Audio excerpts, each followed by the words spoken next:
These critics, these pundits. I absolutely adore them lads. I have unbelievable time for them, but they're a great bunch, but it's not acceptable. They like to play the hard man when they're on it. It's not very pleasant when you're trying to manage a team. All you're looking for is a bit of civility and a bit of decency, but they just dismiss you like you know, you have nothing to do with the bloody occasion.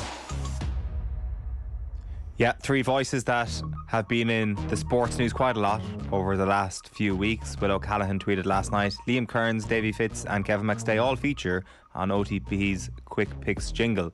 Two of them have got new jobs this evening, with McStay amongst the candidates for Mayo, with a photograph of Disco Stew giving the pistols to Homer Simpson. We'll come back to those managerial decisions in just a moment. Great tweet, Will. You're very welcome. How are you? Yeah, 2 out of 3 ain't bad, I guess, is the way the song goes. And if these trends continue, is what Disco Stew is saying to Homer Simpson. So I'm not sure if that's a guarantee that Kevin McStay is going to be in charge of Mayo for next season. But yeah, the first two voices have both picked up new jobs overnight. Thank you for filling in the blanks on my absent Simpsons knowledge on that occasion. We do have more pressing matters. We have the leaderboard from this season's Quick Picks. Apparently there's some drama here. Apparently I finished... well, no, I didn't. I thought, no, they did me dirty there. I'm third on the list and I thought I finished third. So here's what's after happening. I finished last, obviously. I'm terrible at this. I know absolutely nothing and I'm pathetic at predictions. Adrian finished second last. I even finished below Adrian Barry. Unbelievable. 63%. Aisling and Will both finished joint second. And Tommy finished 76%, but he didn't submit picks for weeks 1 and 3. So how is this fair? Null and void. Well, I thought there was supposed to be some sort of like drama where we had some conclusive evidence that there was a winner. It was the first week of the championship where all these teams are thrown together, nobody has got any form. Tommy was just like, I'm going to tactically opt out of this one. And same with the third one. It was tactical. It fully was. I don't take that. I think it's me and Will that won. Well, if you consider that pretty much nobody dropped points, or there were very few points that were dropped from pretty much the semi-finals on. All of the points were dropped in the first few weeks of the championship where we had the surprise results, which was the time I think that Tommy Rooney was sitting in New York and didn't take the time to even send an email and send in his quick picks. So I think if we're going to have a rule for next season where we don't have to look at percentages and people in the background having to go back through the maths and to work out who got a certain amount based on however amount of picks, you have to submit your picks even if you're away. There will be weekends where we're not available, where we're not here on a Friday. Yeah. Everyone has to put their picks in for next season. Well, a very good example of this, of exemplary behaviour is, say, for example, if you're in New York and you've got a massive life moment such as getting engaged and you still find time to send in your picks. I mean, that's what people should do. I didn't see Tommy Rooney getting engaged when he was over in New York. I didn't see him down on one knee. But still, they're on the pressure didn't find any time to send in his quick picks. Absolutely disgraceful return. And just in case so do we disqualify him? I think so. And just in case anybody's wondering, there is a relegation system in this. I will not be in the quick picks next year, and good riddance. You won't be to in me. it? I will not be in the quick picks next year. So that's the pure relegation from this table. But congratulations to Joe McDonough. To Tommy. Yes, exactly. Congratulations to Tommy on your success. We were really, really happy for you, and you get some sort of reward. Shifty Lad has actually just made that point as well. Ash has just got engaged and contributed. Poor from Tommy. So he's qualified. It's tainted at best. Yeah. I wish he was on this call so much. I think he's getting engaged this weekend. Yeah, he is. No, definitely. Chalk it down. We've all spoiled Congratulations in advance. I'm going to need the quick picks and I'm getting engaged. Will, you happy with your results? Yeah, I had an absolutely horrific start. I think the first 3 or 4 weeks I did terribly, but I got all 4 All-Ireland winners correct. So in many ways, who's the real winner when you're able to get the big ones right at the end? So yeah, I think I'm definitely ruling this as a bit like the Community Shield. Aisling and I have shared this. I'm not accepting Tommy's win. That is my narrative from here. And yeah, that means that 3 years in a row I've been at the top of the leaderboard. Let's talk about something that's not quite as important. It is the managerial merry-go-round. How happy are you to be an Offaly person, Will? Yeah, it's unusual, isn't it? Like, the idea was that Offaly were going to have a Kerry man called O'Shea that would be in charge for next year, and it looks like they're now going to have a Kerry man in charge of the footballers and O'Shea in charge of the hurlers. So maybe not quite the initial plan, but it comes around in the end. I would be incredibly excited by the idea of Eamon O'Shea, Liam Sheedy and Johnny Kelly if that management team was to come to pass. I mean, even approaching this and trying to get them involved for next year shows remarkable ambition from a team who are going to be in Division 2A of the hurling league and are going to be hurling in the Joe McDonagh. Liam Sheedy has been previously linked to the Offaly job between his 2 stints in charge of Tipperary. I'm not sure how hands-on Sheedy would actually be when you talk about managers who've gone back to be successful. Obviously, he went back for his 2nd stint with Eamon O'Shea involved in the Tipperary management team, which resulted in All-Ireland glory for them in 2019. And you would have never expected that they could be potentially managing outside the top flight just 4 seasons later. But if they were to come in, and particularly like Eamon O'Shea is a remarkable hurling brain and was seen as a huge part of Tipperary's success, and this is a chance for him now to perhaps step out in a full management role if he was to take over as Offaly manager. I really didn't see this coming. I mean, all credit to Pat Nolan, who broke this story in the Mirror yesterday, so it's his report. And I know that Offaly have been, actively searching for a hurling manager with the intention of having them in charge in time for the start of the knockout stages in the Faithful County in a couple of weeks' time, after they made the decision, after a pretty long summer of kind of going back and forth about Michael Fennelly and whether he was going to be in charge for next season, and then, eventually pulling the trigger and not giving him a 4th season a couple of weeks ago.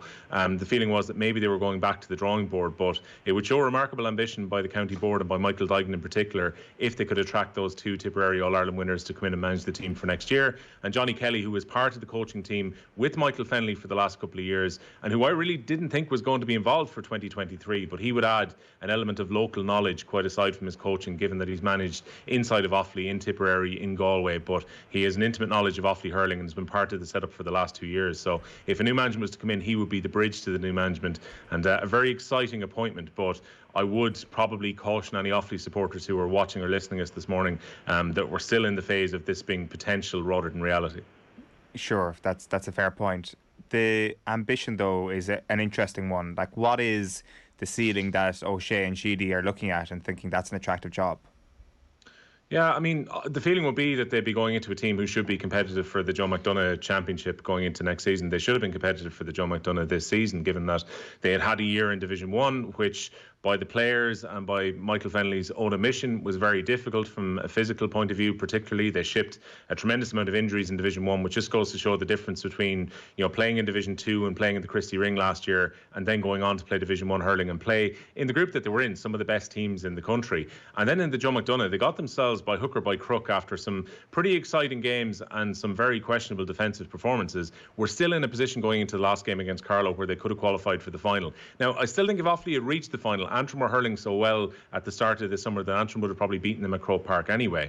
But the minimum target should have been to get to the Joe McDonagh final. I think the minimum target for next year, if Sheedy and O'Shea were to come in as a management team, would be to win Division 2A of the league and to win the Joe McDonagh. Again, I think Laois should be the favourites, but that would have to be the target if they were to come in.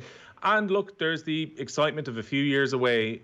Some good Offaly underage players that have been coming through. They got to an All-Ireland minor final this year, which they potentially could have won. It's very difficult to look into the crystal ball and see how many of those players are going to go on to become senior intercounty hurlers. But there's huge hope, with at least half a dozen of them, that there's massive potential there if it can be, just brought through over the next couple of seasons, particularly with the under-20s. I think a lot of people are hopeful that Leo O'Connor might stay around and be part of the 20s setup as well. And similarly on the football side with Liam Kearns coming in, we saw the job that Liam Kearns did, lads, with Tipperary after their success at Munster and getting to the All-Ireland in 2015, that under-21 team were brought through under Liam Kearns. They got to an All-Ireland semi-final. They won promotion up to Division 2 of the league. That perhaps Liam Kearns can do a similar job as the Offaly football manager. Again, that's one that was not really intended by the county board at the outset of the summer. I think all of the eggs were in the Tomás O'Shea basket. And the second in line, who would have been Declan Kelly, the All-Ireland under-20 winning manager, he was unavailable due to work commitments, also involved with a few teams this summer too.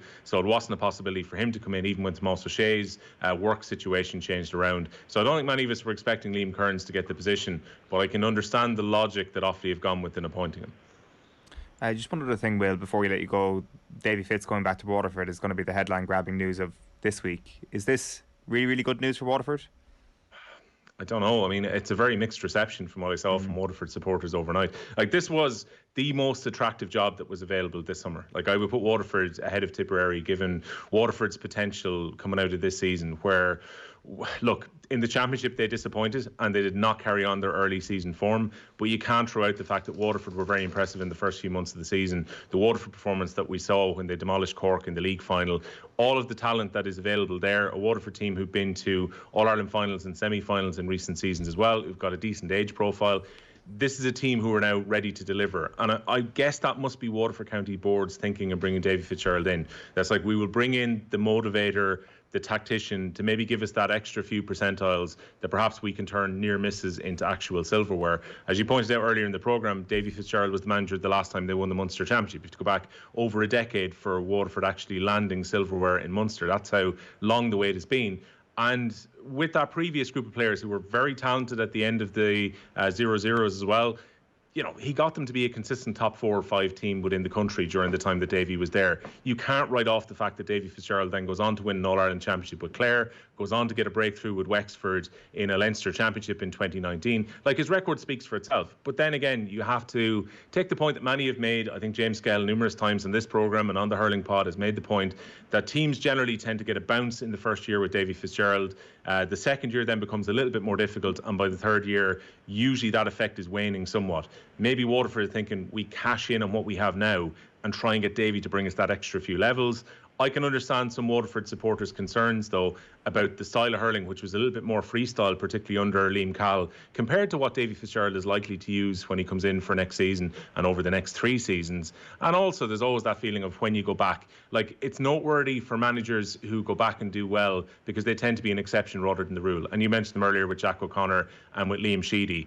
There's probably plenty of managements that we could talk about that have gone back in where it hasn't worked the second time round. So it's a very interesting appointment. It means that Dublin are still looking for a manager currently as well. Intrigued to see where that goes. Obviously, Eddie Brennan now won't be going to Waterford, where he was heavily linked. I wonder if Eddie Brennan could potentially go to Dublin. And a bit like the transfer market in the Premier League, I kind of like the merry-go-round and all the conversations and the potential knock-on effects of who's going to go where. Because if Eamon O'Shea is interested in going to Offaly, that means that Eamon O'Shea won't be available for teams who are still looking for management teams. So it's going to be intriguing. And I suppose with ratifications coming up now in a few weeks' time at quite a few of the county board meetings, the shape of next year's championship should be fairly clear in the next few weeks. When people talked about the early conclusion to an inter-county season, they probably didn't factor into the whole idea that there is going to be a full month of chat around managers, and it's been a very, very exciting couple of weeks as well since the championships have finished up. And as well, Eoin, like, we had 3 finals on in club championships last week, which to me seems incredibly crazy. Like, I realised that, you know, counties are going to run their championships as they feel is best for their county, and clubs will vote